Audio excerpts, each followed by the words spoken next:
Hello दोस्तों, क्या हाल है। तारीख आज 26 मार्च 2025, दिन बुधवार, हिंदी तिथि द्वादशी। और आइए बात करते हैं आज के मुख्य समाचार में देश भर की तमाम बड़ी खबरों पर नजर डालते हैं। देखिए, पहली बड़ी खबर, 50,000 रुपए तक के लोन पर अब कोई भी चार्ज नहीं देना पड़ेगा। इससे छोटे लोन लेने वालों को राहत मिलेगी। आरबीआई यानी रिजर्व बैंक ऑफ इंडिया की तरफ से नई गाइडलाइन जारी की गई है और 1 अप्रैल से ये नया नियम लागू होगा। भारतीय रिजर्व बैंक ने प्राथमिकता क्षेत्र के 50,000 रुपए तक के ऋण पर सभी बैंकों को निर्देश दिए और कहा कि अधिक शुल्क न वसूलें, जिससे कि छोटी राशि का लोन लेने वाले लोगों को राहत मिलेगी। उन्हें किसी तरह के कोई एक्स्ट्रा चार्जेस वगैरह नहीं देने पड़ेंगे, है ना। और इसके अलावा भी दोस्तों, बैंक ग्राहकों को एक बड़ा झटका लगा है। आरबीआई ने एटीएम निकासी चार्जेस भी बढ़ा दिए हैं। 1 मई 2025 से ही अब एटीएम से पैसा निकालना महंगा होगा। रिजर्व बैंक ऑफ इंडिया की तरफ से 2 रुपए फीस बढ़ाई गई है। यानी जो आपको आपका बैंक हर महीने एटीएम से पैसा निकालने की फ्री लिमिट देता है, वो लिमिट के बाद अब अगर आप एटीएम से कैश निकालोगे तो 19 रुपए चार्ज देना पड़ेगा। जो पहले 17 रुपए था, उसमें 2 रुपए अब एडिशनल भुगतान करना पड़ेगा आपको एटीएम से फाइनेंशियल ट्रांजेक्शन करने के लिए। इसके अलावा एटीएम पर अब अगर आप आपका बैंक बैलेंस चेक करते हो तो उसके लिए भी आपको 7 रुपए चार्ज देना पड़ेगा, क्योंकि नॉन फाइनेंशियल ट्रांजेक्शन जैसे कि बैंक बैलेंस इंक्वायरी वगैरह इस तरह की फीस में भी 1 रुपए की बढ़ोतरी की गई है। जो पहले 6 रुपए था, तो अब आपको आपका अकाउंट बैलेंस चेक करने के लिए भी 7 रुपए चार्ज देना पड़ेगा। ठीक है ना। ये कुछ नए नियम 1 मई 2025 से लागू होने जा रहे हैं। और इसके अलावा आने वाली 1 तारीख यानी 1 अप्रैल से बैंकों के और भी कई सारे नियम बदल रहे हैं। डिजिटल बैंकिंग में भी बदलाव कर रहे हैं कुछ बैंक। मिनिमम बैलेंस के नियमों में भी बदलाव होने जा रहा। इसके अलावा बैंकों की लोन और एफडी वगैरह की ब्याज दरों में भी बदलाव होंगे। ठीक है, तो दोस्तों ये बैंकों से जुड़े सभी नए नियम विस्तार से मैं डीएलएस न्यूज चैनल पर एक अलग से वीडियो में डाल दूंगा आज दिन में ही, तो आप चेक कर लेना। फिलहाल अपन आगे बढ़ते हैं खबरों में। देखिए, अगली बड़ी खबर, टैरिफ विवाद के बीच अमेरिकी प्रतिनिधिमंडल भारत दौरे पर आए हुए हैं। पीएम मोदी और विदेश मंत्री एस जयशंकर, पीयूष गोयल वगैरह इन प्रमुख नेताओं से मुलाकात की।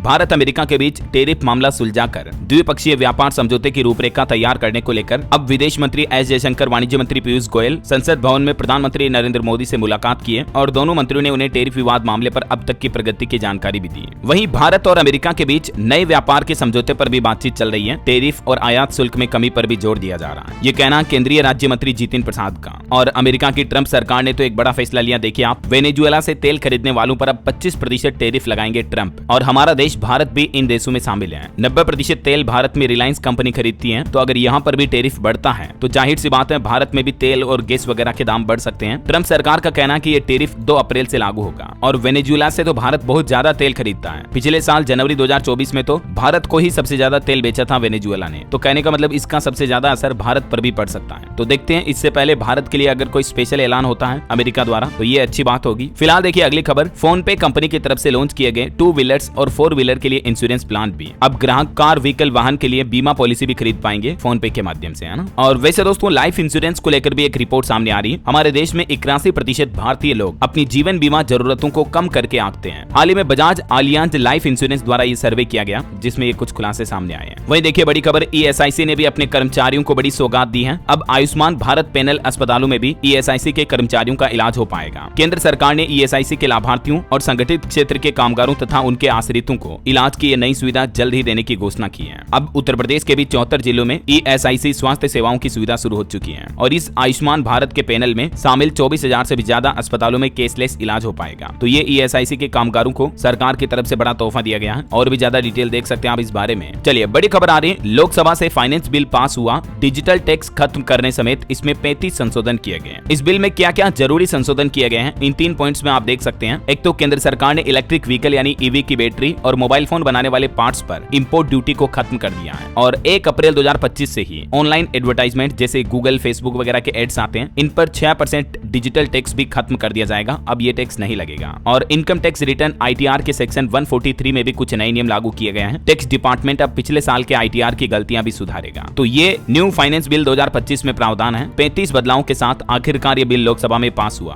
अब इसे राज्यसभा में पेश किया जाएगा। ध्वनि मत से ये लोकसभा में पारित हुआ है। वहीं सरकार का कहना है कि नए आयकर बिल पर भी मानसून सत्र में चर्चा होगी। वित्त मंत्री निर्मला सीतारमण ने ये बात की जानकारी दी। वित्त मंत्री का कहना है कि संसद के मानसून सत्र में नया इनकम टैक्स बिल भी पेश किया जाएगा। वहीं राज्यसभा में भी आपदा प्रबंधन संशोधन विधेयक पेश हुआ। गृह मंत्री अमित शाह ने कहा कि आपदा का सीधा रिश्ता जलवायु परिवर्तन से है। चलिए अगली बड़ी खबर देखिए दोस्तों, बीते दिन फेसबुक और इंस्टाग्राम 3 घंटे तक डाउन रहे। यूजर्स को एक्सेस और कमेंट करने में दिक्कत आ रही थी। तकरीबन शाम को 6:30 बजे भारत में भी ये सोशल मीडिया प्लेटफॉर्म डाउन हुए। हालांकि अभी वापस चल रहे हैं। और खबर देखिए, कायदे में रहेंगे तो फायदे में रहेंगे। उत्तर प्रदेश मेरठ में कथा करते दौरान बागेश्वर धाम के पंडित धीरेन्द्र कृष्ण शास्त्री ने यह बयान दिया। औरंगजेब का भी जिक्र किया उन्होंने। और अपनी हनुमंत कथा के दौरान उन्होंने हिंदू एकता और राष्ट्रवाद पर भी जोर दिया। वहीं महिलाओं को लेकर एक रिपोर्ट सामने आ रही है कि भारत में ऊंचे पदों पर केवल 19% महिलाएं ही कार्यरत हैं। नौकरी में स्थिरता के लिए लंबा संघर्ष करती हैं हमारे देश में महिलाएं। शिक्षा में कमी और असमानता ये बड़ी चुनौतियां हैं वुमेन एम्पावरमेंट को लेकर। वैसे तो हमारे देश भारत में महिलाओं की जनसंख्या 65 करोड़ से भी ज्यादा है, लेकिन किसी भी कॉर्पोरेट सेक्टर में, इंडस्ट्री में, कंपनियों में ऊंचे पदों पर काम करने वाली महिलाओं का आंकड़ा केवल 19% ही है। फीमेल वर्कफोर्स में भारत के टॉप 5 राज्य कौन कौन से हैं, जिनकी लिस्ट भी आप देख सकते हैं। मेघालय राज्य में सबसे ज्यादा महिला वर्कर्स हैं। ऐसा चलिए अगली खबर आ रही है। भारत और सिंगापुर ने समुद्री डिजिटलीकरण और डीकार्बोनाइजेशन पर सहयोग के लिए हाथ मिलाया है। दोनों देशों के बीच अहम साझेदारी हुई। वहीं भारत के लिए एक बड़े गर्व की बात देखिए दोस्तों, मेक इन इंडिया की पहल से बढ़ावा मिला। भारत का रक्षा उत्पादन वित्त वर्ष 2023-24 में 1.25 लाख करोड़ रुपए से भी ऊपर पहुंच चुका है। और ये मेक इन इंडिया की पहल का ही परिणाम है कि आज डिफेंस के क्षेत्र में भारत आत्मनिर्भर बनता जा रहा है। सरकार का कहना है कि रक्षा क्षेत्र में आत्मनिर्भरता और आधुनिकीकरण के लिए प्रतिबद्ध है। इसके साथ ही हमारे देश ने स्वदेशी रक्षा उत्पादन में अब तक की सबसे ज्यादा वृद्धि यानी बढ़ोतरी हासिल की है। ये कुछ डेटा भी आप देख सकते हैं। चलिए बड़ी खबर देखिए, अब कारों के साथ अन्य वाहनों की भी बढ़ेगी सुरक्षा। कमर्शियल वाहनों के लिए सरकार की तरफ से एक नया नोटिफिकेशन जारी किया गया है। 1 अप्रैल 2026 से ही कुछ नए सुरक्षा नियम लागू होंगे सभी कमर्शियल वाहनों के लिए। सड़क परिवहन और राजमार्ग मंत्रालय की तरफ से नया आदेश जारी किया गया, जिसके मुताबिक एक तो दोस्तों कमर्शियल वाहनों में एबीएस सिस्टम को अनिवार्य कर दिया है और वाहनों का ईबीएस टेस्ट भी अनिवार्य होगा। इसके अलावा भी ये सभी सेफ्टी फीचर्स भी अब कमर्शियल व्हीकल में यानी जो ट्रक, बड़े लोडिंग वाहन वगैरह आते हैं उनमें देना अनिवार्य होगा। समझ रहे हो? ये देख सकते हैं, इसको लेकर गवर्नमेंट की तरफ से नोटिस भी जारी किया गया। अप्रैल 2026 अगले साल से ये नए नियम लागू हो जाएंगे। ठीक है ना? चलिए खबर आ रही है, 3 दिवसीय FATF निजी क्षेत्र सहयोग मंच का आयोजन शुरू हो चुका। 25 तारीख से कल से 27 मार्च तक चलेगा ये मुंबई में। ये प्राइवेट सेक्टर का एक तरह का कोलैबोरेटिव फोरम है। चलिए दोस्तों अगली बड़ी अच्छी खबर देखिए, शिक्षा मंत्रालय की पहल 3 से 8 साल तक के बच्चों के लिए बालपन की कविता नाम से एक नई प्रतियोगिता शुरू की है। केंद्रीय शिक्षा मंत्रालय की तरफ से भारतीय भाषाओं और अंग्रेजी में नर्सरी कविताओं का एक संग्रह तैयार करने के लिए बालपन की कविता पहल के साथ ये एक पोइम कॉन्टेस्ट निकाला है। ये प्रतियोगिता 22 अप्रैल तक चलेगी, 22 मार्च से शुरू हो चुकी है और इसमें 3 से 8 साल तक के बच्चे भाग ले सकते हैं। इस MyGov पोर्टल पर आप अपने बच्चों के लिए रजिस्ट्रेशन कर सकते हैं। इसमें भाग लेने के लिए कोई प्रवेश शुल्क भी नहीं है। सरकार की तरफ से अच्छे अंक लाने वाले बच्चों को सर्टिफिकेट भी दिया जाएगा ना। वहीं खबर आ रही है, भारत और चीन सीमा तंत्र की 33वीं बैठक हुई, जिसमें नदियों और कैलाश मानसरोवर यात्रा समेत कई अहम मुद्दों पर चर्चा हुई। और अगला अपडेट देखिए, सरकार ने कुछ रिपोर्ट्स और आंकड़े जारी किए। चालू वित्त वर्ष में भारत से इलेक्ट्रॉनिक सामान का निर्यात 3 लाख करोड़ रुपए को पार कर जाएगा। वहीं सरकार ने बताया कि हमारे देश में 80% से भी ज्यादा ग्रामीण परिवारों को नल से जलापूर्ति शुरू की जा चुकी है। मतलब इतने घरों में नल से पानी के कनेक्शन दिए जा चुके हैं। और भारत के लिए दूध उत्पादन पर भी अच्छी रिपोर्ट आ रही। वैश्विक दूध उत्पादन में 25% योगदान के साथ अभी भी भारत पहले नंबर पर है। 2023-24 में दूध उत्पादन 239.2 मिलियन टन रहा। पिछले 10 सालों का आंकड़ा अगर देखें तो 63% तक की बढ़ोतरी हुई है भारत के दुग्ध उत्पादन में। और भारत की ये ताकत देखिए, वैश्विक उत्पादन में देश की 25% हिस्सेदारी है। मतलब दुनिया भर में जितना दूध पैदा होता है उसका 25% दूध उत्पादन भारत में होता है ना। और प्रधानमंत्री उज्ज्वला योजना पर भी सरकार ने आंकड़े जारी करते हुए कहा कि बीते 5 सालों में गरीब परिवारों द्वारा रिफिल कराए गए LPG गैस सिलेंडर की संख्या भी दुगुनी हुई। और खबर आ रही कि CCPA ने भ्रामक विज्ञापनों के लिए देश के 24 कोचिंग संस्थानों पर 77 लाख रुपए का जुर्माना लगाया। चलिए खबर आ रही, मई महीने के अंत से ही हमारे देश के कर्मचारी UPI ATM के जरिए भी निकाल सकेंगे अपना PF खाते का पैसा। देश के केंद्रीय श्रम सचिव की तरफ से यह दावा किया गया है। केंद्रीय कर्मचारी भविष्य निधि संगठन EPFO के ग्राहकों को अब ये नई सुविधा मिलेगी मई महीने के अंत से ही, है ना। मतलब आप अपने PF खाते के पैसे का डायरेक्ट इस्तेमाल फोन पे, गूगल पे, पेटीएम वगैरह के जरिए भी कर पाएंगे और ATM के जरिए भी निकासी कर पाएंगे, है ना। चलिए अगली बड़ी अच्छी खबर देखिए, भाजपा की ईद पर सौगात ए मोदी। 32 लाख मुस्लिम भाई लोगों को स्पेशल किट बांटना शुरू कर चुकी है बीजेपी। इन किट में कपड़े और खाने पीने का सामान है। ईद का त्योहार नजदीक आ रहा, रमजान का महीना चल रहा। इस मौके पर देश भर में 32 लाख वंचित मुसलमानों को ईद मनाने के लिए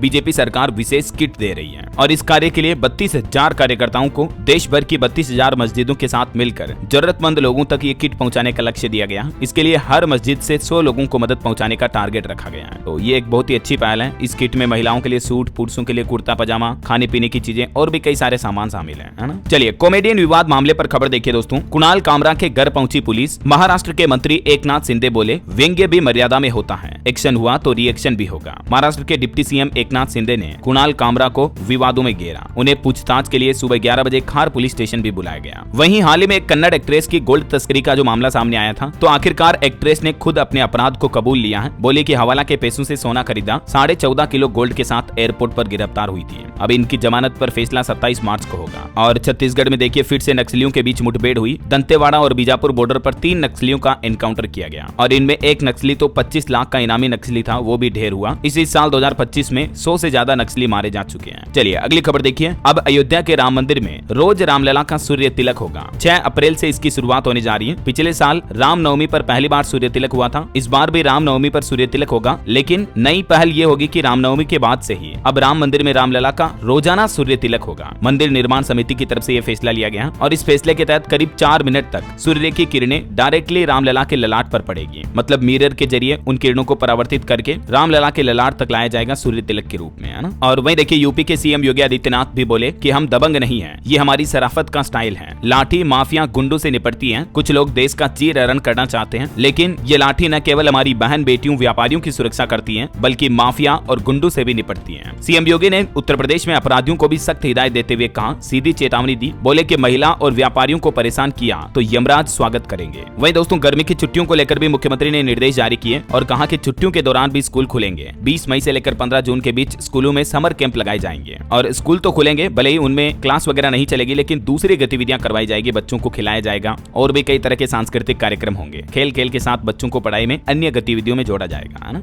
और वहीं खबर आ रही दोस्तों दिल्ली हाईकोर्ट के जज जस्टिस यशवंत वर्मा के घर जो 500-500 रुपए के नोटों से भरी अधजली बोरियां मिली थी, उस मामले की जांच के लिए अब जस्टिस वर्मा के घर पर 45 मिनट तक रुकी जांच टीम उस स्टोर रूम में भी गई जहां का वीडियो वायरल हो रहा है, जिसमें 500-500 के अधजले नोटों से भरी बोरियां मिली थी। अब इस मामले की सीरियसली जांच चल रही है। हालांकि जज यशवंत वर्मा का फिर से दिल्ली हाईकोर्ट से ट्रांसफर करके इलाहाबाद हाईकोर्ट में पोस्टिंग कर दी है, तो उसके बाद वकीलों ने विरोध करना, हड़ताल करना भी शुरू कर दिया। देखिए आप नोट कांड मामले में यूपी में जस्टिस वर्मा गो बैक के नारे लगे। इलाहाबाद में वकील हड़ताल पर आए, बोले कि हाईकोर्ट में ऐसे जज को हम बैठने भी नहीं देंगे। केस कांड सामने आने के बाद अब इलाहाबाद हाईकोर्ट में वकील भी अनिश्चितकालीन हड़ताल पर चले गए हैं। और वहीं उत्तर प्रदेश मेरठ के सौरभ मुस्कान हत्याकांड मामले पर खबर आ रही दोस्तों कि मुस्कान की बेटी पीहू अभी भी अपने मम्मी पापा से जुड़े सवाल कर रही है। वो नानी से बोली कि पापा भगवान के पास चले गए, मम्मा को पुलिस अंकल ले गए। देखिए जरा एक मासूम बच्ची की मासूमियता भरे सवाल। वह कभी अपनी मम्मी पापा को लेकर सवाल करती है, तो वहीं कभी कहती है कि अब कोई नहीं आएगा, आप सब झूठे हैं। टीवी पर अपनी मम्मी पापा की तस्वीरें देखती हैं और सहम सी जाती हैं, परेशान हो जाती हैं। कभी कहती हैं कि पापा तो ड्रम में हैं, मम्मी को पुलिस अंकल ले गए। इस बच्चे की ऐसी मासूमियता भरे बयानों को सुनकर दिल रोने लग जाता दोस्तों, वाकई में ऐसी घटनाएं देखता हूं तो। और देखिए यूपी के औरैया में भी एक और मुस्कान का मामला सामने आया। शादी के 15वें दिन कारोबारी पति की हत्या करवा दी। मुंह दिखाई के पैसों से एक शूटर को सुपारी दी। ये प्रॉपर्टी पर कब्जा करके अपने प्रेमी के संग रहना चाहती थी, तो शादी के 15 दिन बाद ही अपने ही सुहाग की पति की हत्या करवा दी। देखिए जरा ये कुछ महिलाएं कितने घिनौने अपराध करती हैं। बहरहाल खबरों में आगे बढ़ेंगे दोस्तों, लेकिन इससे पहले आज के मौसम समाचार पर नजर डाल लेते हैं। और हाँ, एक छोटी सी रिक्वेस्ट आपसे ये है कि अगर आप DLS न्यूज चैनल से अभी तक भी जुड़े नहीं हो दोस्तों, तो जुड़ जाइए, चैनल को सब्सक्राइब करके बेल आइकन जरूर दबा दीजिएगा और इस वीडियो पर एक लाइक और शेयर भी कर देना, ताकि आपको रोजाना की ताजा खबरें, महत्वपूर्ण मुख्य समाचार, काम के न्यूज अपडेट सबसे पहले आपके मोबाइल पर मिलते रहेंगे। चलिए बिना टाइम वेस्ट किए सीधा आगे बढ़ते मौसम अपडेट में। तो देखिए एक तो मौसम विभाग का कहना है कि भयंकर गर्मी के लिए तैयार हो जाएं। मार्च महीने के अंत में ही पारा चढ़ने लगेगा और अप्रैल से ही भारी तपिश शुरू हो जाएगी। देखिए कुछ राज्यों के हालात, राजस्थान के कुछ जिलों में तो पारा 41 डिग्री के भी पार पहुंचा,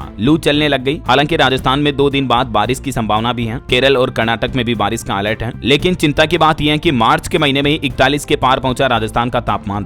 तो जरा सोचिए मई जून में क्या हाल होंगे। इस बार तो मौसम वैज्ञानिकों ने भी चेतावनी दी है कि भयंकर गर्मी पड़ेगी देश के कई राज्यों में। मध्य प्रदेश में भी देखिए 27 से 31 मार्च के बीच लू चलने की चेतावनी जारी हुई। भोपाल, इंदौर, उज्जैन में भी बढ़ेगी गर्मी। हरियाणा में भी 38 डिग्री तक पहुंचा पारा, सताएगी गर्मी। पलवल अभी सबसे गर्म इलाका चल रहा है। हालांकि पहाड़ी राज्यों में हिमाचल प्रदेश के 2 जिलों में बर्फबारी का येलो अलर्ट है। चंबा, कांगड़ा, कुल्लू, मंडी वगैरह में आंधी तूफान की भी चेतावनी है। कल और परसों बारिश होगी। कुछ और राज्यों में जैसे जम्मू कश्मीर, हिमाचल, केरल, लद्दाख वगैरह में अगले 3 दिनों के दौरान हल्की से मध्यम बारिश की संभावना जताई है मौसम विभाग ने। और भी अगले 24 घंटों के दौरान मौसम की संभावित गतिविधियां क्या रह सकती हैं, जिसकी जानकारी आप देख सकते हैं स्क्रीन पर। ओके, और चलिए दोस्तों मौसम के बाद अब अपन आज के सराफा बाजार पर नजर डाल लेते हैं। तो देखिए सोने चांदी के दाम में मामूली तेजी देखी गई। सोना 32 रुपए बढ़कर अभी 87,751 रुपए प्रति 10 ग्राम पर पहुंच चुका है, जबकि चांदी की कीमत 515 रुपए बढ़कर अभी 97,922 रुपए प्रति किलो चल रही है। चलिए साथ के साथ कुछ मार्केट अपडेट्स भी देख लेते हैं। देखिए लगातार 7वें दिन चढ़कर ग्रीन में बंद हुआ भारत का शेयर बाजार। सेंसेक्स 32 अंक ऊपर 78.17 पर बंद हुआ। जोमेटो और इंडसइंड बैंक के शेयर 5% तक टूटे। और खबर है सैमसंग कंपनी को 5,150 करोड़ का टैक्स नोटिस जारी हुआ। सरकार ने कंपनी के 7 अधिकारियों पर जुर्माना भी लगाया। वैसे एक दुख की बात है, सैमसंग के CEO हान का 63 साल की उम्र में निधन हो गया। हृदय गति रुकने की वजह से इनकी मौत हुई। इन्होंने सैमसंग कंपनी को टीवी बिजनेस में ग्लोबल लीडर बनाया था।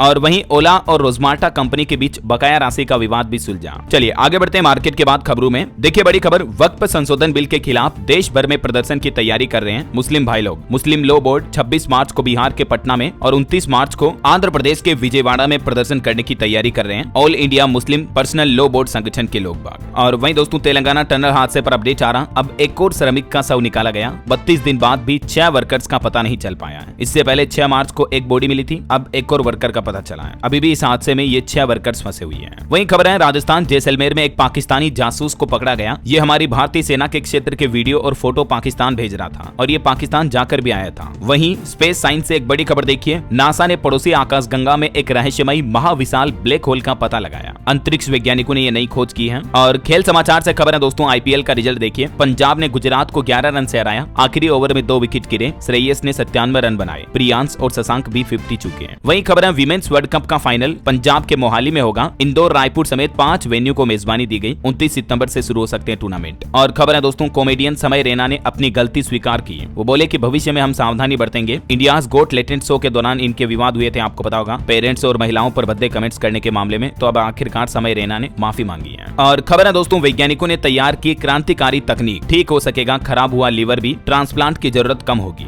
जी हाँ, भारत के वैज्ञानिकों को यह बड़ी सफलता मिली है। MNNIT के वैज्ञानिकों ने एक क्रांतिकारी तकनीक विकसित की है जिससे कि खराब हुए लीवर को भी ठीक किया जा सकेगा। इस तकनीक से मेसेंकाइमल स्टेम सेल्स का उपयोग करके हेपेटोसाइट्स बनाने की प्रक्रिया अब केवल 14 दिन में पूरी होगी, तो लीवर की खराब कोशिकाएं वापस रिकवर हो पाएगी, है ना। और अगली खबर देखिए, बॉलीवुड एक्टर सोनू सूद की पत्नी का कार एक्सीडेंट हो गया। हालांकि गनीमत रही कि वो बाल बाल बच गई। मुंबई नागपुर हाईवे पर सोनाली की गाड़ी ट्रक से टकराई। एक्टर ने हेल्थ के बारे में भी जानकारी दी, अभी वो ठीक है। चलिए खबर आ रही है हरियाणा के किसानों के लिए अच्छी खबर देखिए, गेहूं बेचने में अब कोई दिक्कत नहीं होगी। सरकार ने 75 लाख टन गेहूं खरीद की तैयारी भी शुरू कर दी है। इस साल गेहूं की बम्पर पैदावार के चलते एमएसपी पर गेहूं खरीद का लक्ष्य बढ़ाया है सरकार ने और इस बार गेहूं 2425 रुपए प्रति क्विंटल की दर से एमएसपी पर खरीदा जाएगा। वहीं सरसों की खरीद भी 15 मार्च से और मसूर की खरीद 20 मार्च से शुरू हो चुकी है। गेहूं और जो चने की खरीद 1 अप्रैल से शुरू होगी हरियाणा में, है ना। और बड़ी अच्छी खबर देखिए, भारतीय सेना की ताकत बढ़ने वाली है। सेना को मिलेगी ब्रह्मोस सुपरसोनिक क्रूज मिसाइलें, 800 किलोमीटर से भी ज्यादा इनकी रेंज है। जल्दी कैबिनेट कमेटी से इनको मंजूरी मिलेगी तो भारतीय सेना की ताकत और बढ़ेगी। और वहीं दोस्तों, एक देश एक चुनाव पर भी अपडेट आ रहा कि वन नेशन वन इलेक्शन पर अभी लंबा चलेगा मंथन। अटॉर्नी जनरल से भी परामर्श लेगी अब जेपीसी की संसदीय समिति। चलिए खबर देखिए, 1 अप्रैल से इकोनॉमी क्लास में यात्रा करेंगे सभी कर्मचारी। एयर इंडिया कंपनी की तरफ से अपने कर्मचारियों के लिए यह नया फरमान जारी किया है। 1 अप्रैल से उन्हें इकोनॉमी क्लास में यात्रा करना पड़ेगा। हालांकि प्रस्थान से 50 मिनट पहले तक अगर सीट नहीं बिकी तो ही कर्मचारियों को ये सीट मिलेगी। वहीं देखिए, पंजाब सरकार ने राज्य के तहसीलदारों और पटवारियों को सख्त चेतावनी दी। 4 अप्रैल की अंतिम तारीख तय की है। तब तक पंजाब सरकार का कहना है कि जितने भी इंतकाल पेंडिंग है, म्यूटेशन, वो पूरे हो जाने चाहिए। अगर दी गई तारीख तक कार्य पूरे नहीं हुए तो सख्त कार्रवाई की जाएगी। और खबर देखिए, दिल्ली उच्च न्यायालय के न्यायाधीश के आवास से नकदी बरामद होने के मुद्दे पर राज्यसभा सभापति जगदीप धनखड़ ने भी सदन के नेताओं के साथ बैठक की। जो यशवंत वर्मा जस्टिस का मामला चल रहा ना, इस मुद्दे पर अब संसद में भी बैठक हुई। चलिए खबर आ रही, इस देश में शादी के लिए उम्र सीमा में बदलाव कर रही है सरकार। कानून में संशोधन होगा और वो देश है हमारा पड़ोसी देश नेपाल। नेपाल सरकार का प्लान है दोस्तों, शादी की उम्र को 20 साल से घटाकर 18 साल कर दिया जाए। चलिए खबर आ रही, केंद्र सरकार के जैसे ही दिल्ली में भी लागू होगा पैरा मॉनिटरिंग सिस्टम। सदन से इसको मंजूरी भी मिल चुकी है और इस नए सिस्टम से केग रिपोर्ट से जुड़ी प्रक्रियाओं को पूरा करने में तेजी आएगी। दिल्ली विधानसभा सदन ने भी इसे मंजूरी दी है। और वैसे आपको पता होगा, बीते दिन दिल्ली की रेखा गुप्ता सरकार ने अपना पहला बजट भी जारी किया और दिल्ली में पहली बार बजट 1 लाख करोड़ के पार रहा। यमुना नदी की सफाई के लिए 500 करोड़ का बजट आवंटित किया गया है। मुख्यमंत्री बोली कि आम आदमी पार्टी ने शीश महल बनाए, हम गरीबों के घर बनाएंगे। ये कुछ टॉप मोमेंट्स देखिए दिल्ली बजट के। सीएम रेखा ने कहा कि मैं दिल्ली की दीदी हूँ। भाषण के दौरान 4 बार उन्होंने शायरी भी पढ़ी।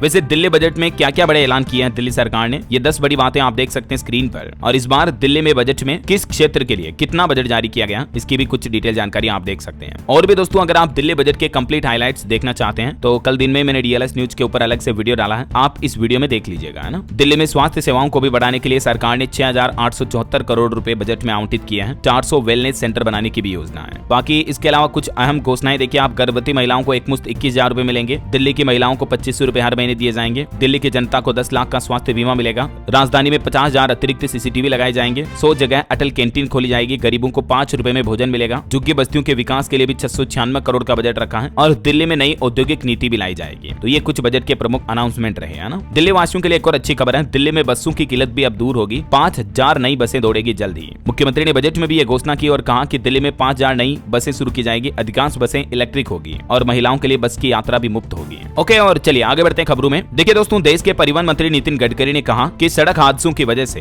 हर साल हमारे देश की जीडीपी को 3% का नुकसान होता है। इसके साथ ही उन्होंने ये भी घोषणा की है कि सड़क हादसों में पीड़ितों की मदद करने वालों को इनाम भी मिलेगा। 25,000 रुपए तक का पुरस्कार देगी। कोई भी रोड एक्सीडेंट में घायल को मदद पहुंचाता है तो सरकार की तरफ से ये मदद दी जाएगी, है ना। सरकार ने आंकड़े जारी करते हुए ये भी कहा कि देश में सड़क दुर्घटनाओं में मरने वालों की 60% से ज्यादा संख्या 18 से 45 साल तक के बीच होती है। और केंद्रीय मंत्री नितिन गडकरी बोले कि टोल टैक्स को लेकर भी अगले महीने 1 अप्रैल से हम ऐसी पॉलिसी लाएंगे कि आप जानकर खुश हो जाओगे। नई टोल टैक्स नीति लागू करने जा रही सरकार सैटेलाइट बेस्ड। इस नए सिस्टम के बाद जितना आप सड़क पर चलोगे उतना ही आपको टोल टैक्स देना पड़ेगा। चलिए अगली खबर देखिए। सुप्रीम कोर्ट ने अपने एक फैसले में कहा कि नोटिस के 24 घंटे में भी मकान को ढहाना गलत है, फिर देंगे निर्माण करने का मौका। उत्तर प्रदेश के मामले में भी शीर्ष अदालत ने ये आदेश सुनाया। वहीं खबर आ रही, भारत अप्रैल में 10 अफ्रीकी देशों के साथ नौसैनिक अभ्यास करेगा। पीएम मोदी के महासागर विजन के तहत ये बड़ी पहल की जा रही है। और खबर है, अमेरिका से व्यापार समझौते पर भारत को सतर्क रहने की जरूरत है। GTRI की तरफ से भारत सरकार को ये चेतावनी भी दी गई। वहीं दोस्तों, मौसम वैज्ञानिकों का कहना है कि इस साल 2025 में 10% तक बढ़ सकती है बिजली की भी मांग, क्योंकि इस बार भीषण गर्मी पड़ेगी तो पंखे, एसी, कूलर वगैरह का इस्तेमाल ज्यादा होगा। और साइबर फ्रॉड पर एक बड़ी खबर देखिए। साइबर जालसाजों का नया तरीका, ज्योतिषी बनकर सॉफ्टवेयर इंजीनियर से ठगे 12.5 लाख रुपए। मुंबई के एक सॉफ्टवेयर इंजीनियर को एक ऐप डाउनलोड करवा करके ठगों ने उनके साथ ये ठगी की है। किसी भी अनजान व्यक्ति पर इस तरह से भरोसा ना करें दोस्तों। मैं आपको आए दिन रोजाना इस तरह की खबरें बताता रहता हूँ ताकि आप सावधान रहें, अलर्ट रहें, सतर्क रहें, है ना। और खबर देखिए, हमारे विदेश मंत्री एस जयशंकर ने संयुक्त राष्ट्र महासचिव की विशेष दूत से भी मुलाकात की। म्यांमार के हालातों पर भी चर्चा हुई। और गोल्ड स्कीम पर एक बड़ा अपडेट आ रहा, बंद हो जाएगी स्वर्ण मुद्रीकरण की योजना। वित्त मंत्रालय ने कहा कि अल्पकालिक योजना को जारी रखेंगे, लेकिन सरकार ने बेहतर होती बाजार की स्थितियों को ध्यान में रखते हुए स्वर्ण मुद्रीकरण योजना GMS को बुधवार से ही बंद करने का फैसला किया है। हालांकि बैंक चाहे तो 1 से 3 साल वाली अल्पकालिक स्वर्ण जमा योजनाओं को जारी रख पाएंगे, है ना। बाकी लॉन्ग टर्म के लिए गोल्ड रिजर्व की योजनाएं बंद हो जाएगी। गोल्ड मोनेटाइजेशन स्कीम में सरकार ने बड़ा बदलाव किया है। वहीं खबर आ रही है, मिजोरम बैडमिंटन सेंटर का उद्घाटन किया। मुख्यमंत्री लालदू होमा बोले कि भारत अद्वितीय खिलाड़ियों वाला देश है। और बड़ी खबर देखिए, इनकम टैक्स से जुड़ा एक नियम बदल चुका है। अब तलाशी के मामलों में टैक्स अधिकारी करेंगे सिर्फ इस इनकम का निर्धारण। दरअसल कर अधिकारी तलाशी के मामलों में व्यापक मूल्यांकन के लिए सिर्फ अघोषित आय का ही निर्धारण करेंगे, न कि करदाता की कुल आय का।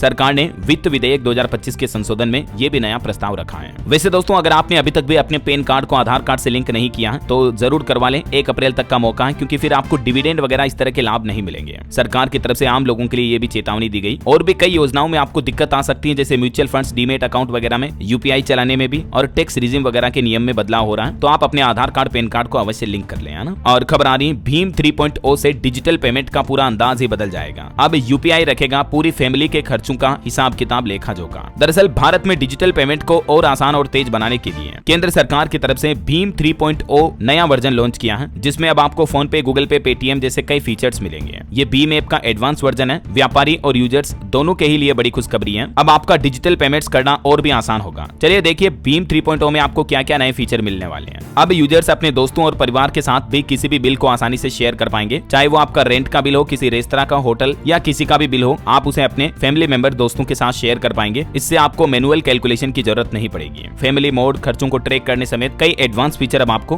भीम 3.0 ऐप में मिलेंगे। तो आप अपने गूगल प्ले स्टोर या ऐप स्टोर पर जाकर अपने भीम ऐप को अपग्रेड कर सकते हैं, ठीक है ना। चलिए अगली बड़ी अच्छी पहल देखिए, जनता के बीच 24/7 रहेंगे मुख्यमंत्री डॉक्टर मोहन यादव। मध्य प्रदेश के जनसंपर्क विभाग की तरफ से एक नया मोबाइल ऐप लॉन्च किया गया है। मतलब मध्य प्रदेश सरकार अब जनता के और करीब आ चुकी है। जनता सरकार से जुड़ी खबरों, कैबिनेट के फैसलों, आर्टिकल और फोटो समेत कई जानकारियों को एक क्लिक में हासिल कर पाएंगे। mp-info.org करके एक नया पोर्टल और मोबाइल ऐप लॉन्च किया गया है मध्य प्रदेश के मुख्यमंत्री द्वारा। और एक बड़ी चौंकाने वाली खबर आ रही दोस्तों, बिल्लियों में फैल रहा खतरनाक वायरस। 100 में से 99 बिल्लियों की मौत हो रही है। पूरे राज्य में फैलने का खतरा मंडरा रहा। दरअसल कर्नाटक राज्य में बर्ड फ्लू के बाद अब FPV नामक एक नया घातक वायरस जो बिल्लियों में तेजी से फैल रहा है। अभी ये रायचूर जिले में फैल रहा है। यहाँ कई बिल्लियां इससे संक्रमित भी हो चुकी हैं और संक्रमित बिल्लियों के जीवित रहने की संभावना सिर्फ 1% ही होती है। यानी ये वायरस वाकई में बेहद खतरनाक और संक्रामक है, बहुत ही तेजी से फैलता है। हालांकि विशेषज्ञों का कहना है कि इंसान और कुत्तों को इस वायरस से कोई खतरा नहीं है, लेकिन फिर भी सावधानी बरतना जरूरी है। अगर आपने भी बिल्ली वगैरह पाल रखी है तो एक बार जरूर एनिमल हॉस्पिटल में जाकर उनका जांच, चेकअप वगैरह करवा लें, ठीक है ना। चलिए खबर आ रही, भारत ने बनाया एक सीक्रेट हथियार, 100 करोड़ के बाजार पर साधेगा निशाना। अमेरिका, यूरोप, चाइना वगैरह दुनिया के सभी देश हैरान हैं। दरअसल भारत ने आधुनिक ड्रोन तकनीक में महारत हासिल कर ली है।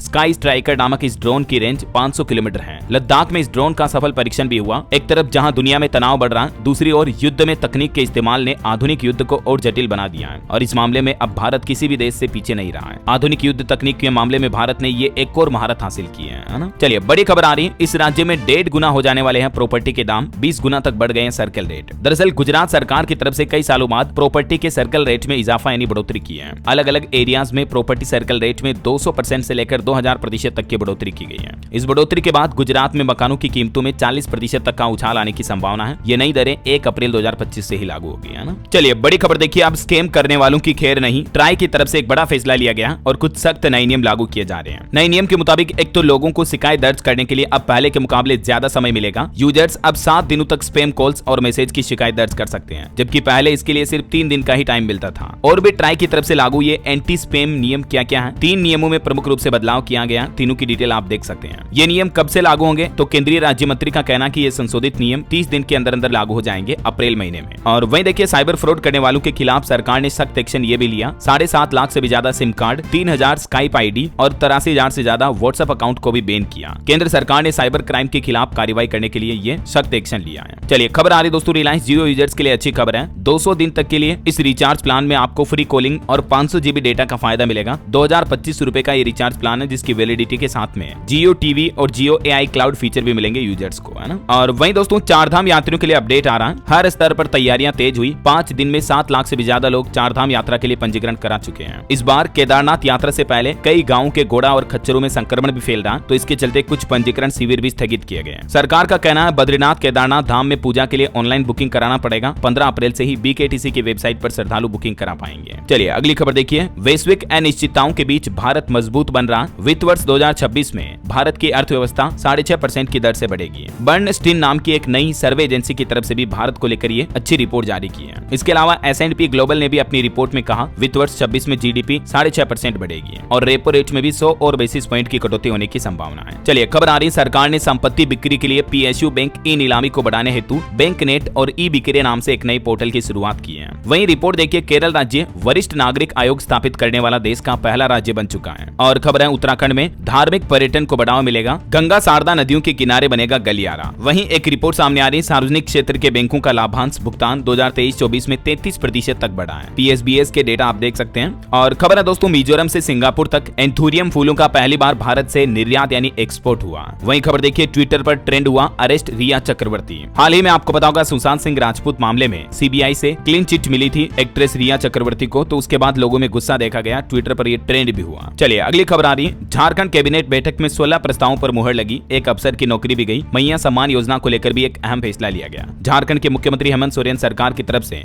कैबिनेट बैठक में क्या क्या प्रमुख फैसले लिए गए, जिनकी जानकारी भी आप देख सकते हैं स्क्रीन पर। और मैया सम्मान योजना को लेकर मुख्यमंत्री ने कहा कि अप्रैल महीने से ही महिलाओं को राशि दी जाएगी जिनके खाते आधार कार्ड से लिंक होंगे। ऐसा नहीं होने पर यह राशि नहीं दी जाएगी, ठीक है ना। तो माताएं बहनें अपने बैंक खातों को लिंक करवा ले अपने आधार कार्ड से। चलिए कुछ और स्टेट न्यूज अपडेट देख लेते हैं दोस्तों फटाफट से। देखिए राजस्थान में मुख्यमंत्री भजन लाल बोले कि अब अंग्रेजी तारीख नहीं बल्कि भारतीय पंचांग से मनाएंगे राजस्थान स्थापना दिवस। 75 साल पहले सरदार पटेल ने प्रतिपदा पर स्थापना की थी। वहीं राजस्थान में रीट 2024 के आंसर की भी जारी हुई। 5 प्रश्नों में बोनस अंक मिलेंगे। 7 सवालों में 2 ऑप्शन को सही माना गया। 31 मार्च तक स्टूडेंट आपत्ति दर्ज करा सकते हैं। खबर है मध्य प्रदेश के उज्जैन में लगेगा बुक यूनिफॉर्म फेयर। एक ही जगह मिलेगी सभी स्कूलों की किताबें और यूनिफॉर्म भी। 28 मार्च से ये शुरू होगा। वहीं देखिए MP के जबलपुर व्हीकल फैक्ट्री को मिला 600 करोड़ का ऑर्डर। सेना ने मांगे 590 स्टेलियन और 800 LTPA भी। खबर है मध्य प्रदेश में मास्टर प्लान की अधूरी 8 सड़कों का निर्माण जल्द ही होगा मध्य प्रदेश इंदौर में। वहीं देखिए MP के मुरैना में मेगा स्वास्थ्य शिविर का उद्घाटन करने आज मुख्यमंत्री मोहन यादव आएंगे। सुबह 7 से शाम 4 बजे तक के लिए शहर का ट्रैफिक रूट भी बदला रहेगा। और खबर है MP उज्जैन में 1127 करोड़ की औद्योगिक इकाइयों का भी लोकार्पण और भूमि पूजन किया। मुख्यमंत्री ने यहाँ 26 परियोजनाओं का शिलान्यास किया। फिल्म महोत्सव के समापन में भी शामिल हुए। और बड़ी खबर देखिए, एक खुलासा सामने आ रहा है कि छत्तीसगढ़ में IPL मैचों पर ऑनलाइन सट्टे लगाए जा रहे हैं। बैन के बावजूद भी बेटिंग ऐप धड़ल्ले से चल रहे हैं। हाईकोर्ट ने अब गृह सचिव से भी जवाब मांगा। छत्तीसगढ़ बिलासपुर में खुला तीसरा श्रम अन्न केंद्र। 5 रुपए में पौष्टिक भोजन मिल पाएगा मजदूरों को। और यूपी में देखिए एक बड़ा सड़क हादसा हो गया दोस्तों। लखीमपुर में एक ही परिवार के 4 लोगों की मौत हो गई। रोडवेज बस के टायर में फंसकर 50 मीटर गिसा बच्चा। ये देख सकते हैं सभी परिवार वालों की मौत के बाद बच्चे किस तरह से सड़क पर बैठकर रो रही हैं दोस्तों। बड़ा दुख होता है ऐसी खबरें देखता हूँ तो गला भर आता दोस्तों, आंखें नम हो जाती हैं। इसके माता पिता और 2 बच्चों की भी जान चली गई इस हादसे में। लखीमपुर में एक सेकंड दोस्तों, पानी पी लेता हूँ। लखीमपुर में यह बड़ा हादसा हुआ। रोडवेज बस ने एक बाइक को टक्कर मार दी और इस हादसे में बाइक सवार के एक ही परिवार की 4 लोगों की मौत हो गई। मैं आपको रोजाना कहता हूँ ना दोस्तों, गाड़ी हमेशा धीरे चलाया करो। आए दिन कई ऐसे बड़े हादसे देखने को मिलते हैं। एमपी के सिंगरौली में भी देखिए 2 बसों में आग लगी, जिसमें क्लीनर जिंदा जल गया। बिहार के भागलपुर में भी 2 ट्रकों के बीच टक्कर हुई, 10 किलोमीटर लंबा जाम लग गया। चलिए आगे बढ़ते हैं खबरों में। देखिए आप, यूपी लखनऊ से छपरा के बीच चलेगी वंदे भारत ट्रेन। गर्मी की छुट्टियों को देखते हुए 27 मार्च से 26 अप्रैल तक ट्रेन का संचालन होगा। और बिहार में मांझी की इफ्तार में पहुंचे मुख्यमंत्री नीतीश और राज्यपाल। मुख्यमंत्री ने टोपी पहनी, गवर्नर बिना टोपी के दिखे। झारखंड में गर्मी बढ़ी, 30 मार्च तक और बढ़ेगा पारा, 36 डिग्री तक जाएगा रांची का तापमान। वहीं देखिए हरियाणा सरकार ने विनेश फोगाट को इनाम के बदले 3 चॉइस दी है, 4 करोड़, प्लाट या सरकारी नौकरी। निकाय में नौकरी की कैटेगरी भी बनाई गई। HPSC HSSC भर्ती भी करेगा। हरियाणा कैबिनेट बैठक में ये 5 बड़े फैसले लिए गए नायब सिंह सैनी सरकार द्वारा। वहीं हरियाणा सरकार अभी मधुमक्खी पालकों को जहर से भी कमाई का मौका दे रही है। सरकारी मदद भी मिलेगी, फ्री में कलेक्शन कर सकते हैं। 75,000 तक मंथली इनकम हो जाती है। 30 किसान इस प्रोजेक्ट पर काम भी कर रहे हैं अभी। शहद उत्पादन के अलावा भी मधुमक्खी पालन के जरिए आप मधुमक्खियों का जो डंक में जहर होता है ना, उसके जरिए भी कमाई कर सकते हैं। बी वीनम क्या होता है? ये मेडिकल इंडस्ट्री में काफी काम आता है, ड्रग्स वगैरह में। वहीं खबर देखिए हरियाणा में मेयरों का भी मानदेय बढ़ा, निकायों को 587 करोड़ मिले। मुख्यमंत्री नायब सिंह सैनी बोले कि भेदभाव मत करना। और बड़ी खबर आ रही, चंडीगढ़ नगर निगम ने बिजली की दरें बढ़ाई। विज्ञापन टैक्स का प्रस्ताव पास हुआ। पानी के टेम्परेरी कनेक्शन को भी मंजूरी मिली। बिजली दरें 6 पैसे बढ़ाकर 16 रुपए प्रति यूनिट कर दी गई है पंजाब चंडीगढ़ में, है ना। चलिए कुछ एजुकेशनल अपडेट्स देख लेते हैं। सरकारी नौकरी वगैरह को लेकर अपडेट आ रहे हैं। देखिए आप, रेलवे में भर्ती निकली हुई है। 9,970 पदों पर नोटिफिकेशन जारी हुआ। 10 अप्रैल से अगले महीने से इसमें आवेदन शुरू होंगे। लास्ट डेट रहेगी 9 मई। सहायक लोको पायलट के पदों पर यह भर्ती निकली है। इसके अलावा मेडिकल ऑफिसर के 5,248 पदों पर भी भर्ती चल रही है उड़ीसा में। इसमें कल 25 तारीख से आवेदन शुरू हो चुके हैं। इसकी लास्ट डेट 24 अप्रैल रहेगी, ठीक है ना। तब तक आप आवेदन कर सकते हैं। वहीं खबर आ रही, काम की खबर देखिए, हिमाचल के स्कूलों में 2276 पदों को भरने की मंजूरी मिली। आर्ट्स के शिक्षकों की भी भर्ती होगी। और बिहार पटना में देखिए, शिक्षा मंत्री के आवास से निकलते ही सड़क पर लेट गए सैकड़ों छात्र। बिहार लोक सेवा आयोग की 3य अध्यापक नियुक्ति परीक्षा के विरोध को लेकर स्टूडेंट ने ये शिक्षा मंत्री का घेराव किया। वहीं कल बिहार बोर्ड का रिजल्ट भी जारी हुआ। देखिए किसान की बेटी प्रिया जायसवाल ने सरकारी स्कूल से पढ़कर राज्य में टॉप किया। आगे चलकर इनका डॉक्टर बनने का सपना है। इस वर्ष बिहार का ऑल ओवर रिजल्ट रहा 86.5%। एक ऑटो ड्राइवर, टेलर और फल बेचने वाले की बेटी भी इंटर में टॉप पर बनी। यूट्यूब से पढ़ाई की इन्होंने। मैनी कांग्रेट्स इन सभी स्टूडेंट्स को। और एक बड़ी चौंकाने वाली रिपोर्ट सामने आ रही कि 3 साल में रैगिंग के कारण 51 छात्रों की मौत हुई। मेडिकल कॉलेजों में सबसे ज्यादा स्टूडेंट्स की रैगिंग होती है और इस मामले में भी उत्तर प्रदेश राज्य सबसे आगे है। केंद्र सरकार ने संसद में ये डेटा की जानकारी दी। वहीं खबर देखिए, हिमाचल शिमला में पुलिस कांस्टेबल भर्ती का नया शेड्यूल जारी हुआ। 1 से 4 अप्रैल तक महिला और 5 से 11 अप्रैल तक पुरुष अभ्यर्थियों का फिजिकल टेस्ट होगा। खबर है, फर्जी IAS बनकर अक्षय की फिल्म के जैसे ही ठगी का एक मामला सामने आया है। राजस्थान विधानसभा में 58 पदों पर भर्ती निकाली और फिर ठगू ने डॉक्टर बनकर खुद स्टूडेंट के मेडिकल टेस्ट भी कराए। मतलब देखिए यार, राजस्थान जयपुर में गैंग के मास्टरमाइंड को भी गिरफ्तार कर लिया, फर्जी भर्ती निकाली गई। तो स्टूडेंट ऐसे ठगों से भी सावधान रहें। चलिए कुछ अंतर्राष्ट्रीय न्यूज अपडेट देखते हैं। देखिए यूक्रेन और रूस ब्लैक सी में सीज फायर पर सहमत हुए। अब दोनों देश यहां हमला नहीं करेंगे। और वहीं फिलिस्तीनी फिल्म डायरेक्टर को भी इजरायली हिरासत से रिहा किया गया। ओके, और चलिए दोस्तों अंत में आज के राशिफल पर नजर डालते हैं। देखिए तुला और कुंभ राशि के लोगों को सितारों का साथ मिलेगा। धनु राशि वालों की उलझने खत्म होने के योग है। और हाँ दोस्तों, आप मुझे कमेंट करके बताइए कि दुनिया में सबसे ज्यादा दुग्ध उत्पादन किस देश में होता है। कमेंट में लिखना। आपको सही जवाब देने वाले लोगों को रैंडमली सेलेक्ट होने पर DLS न्यूज टीम की तरफ से एक शानदार सरप्राइज गिफ्ट जीतने का मौका मिलेगा। और इसी के साथ ही अगर आपको वीडियो अच्छा लगा तो इसे लाइक करना, शेयर भी करना। DLS न्यूज चैनल को सब्सक्राइब करके बेल आइकन जरूर दबा देना, रोजाना ऐसी इंफॉर्मेटिव जानकारियां, महत्वपूर्ण समाचार देखते रहने के लिए। ओके, ख्याल रखिएगा अपने आप का, अपने परिवार का। मिलेंगे अगले नेक्स्ट अपडेट में। तब तक के लिए जय हिंद, जय भारत, वंदे मातरम।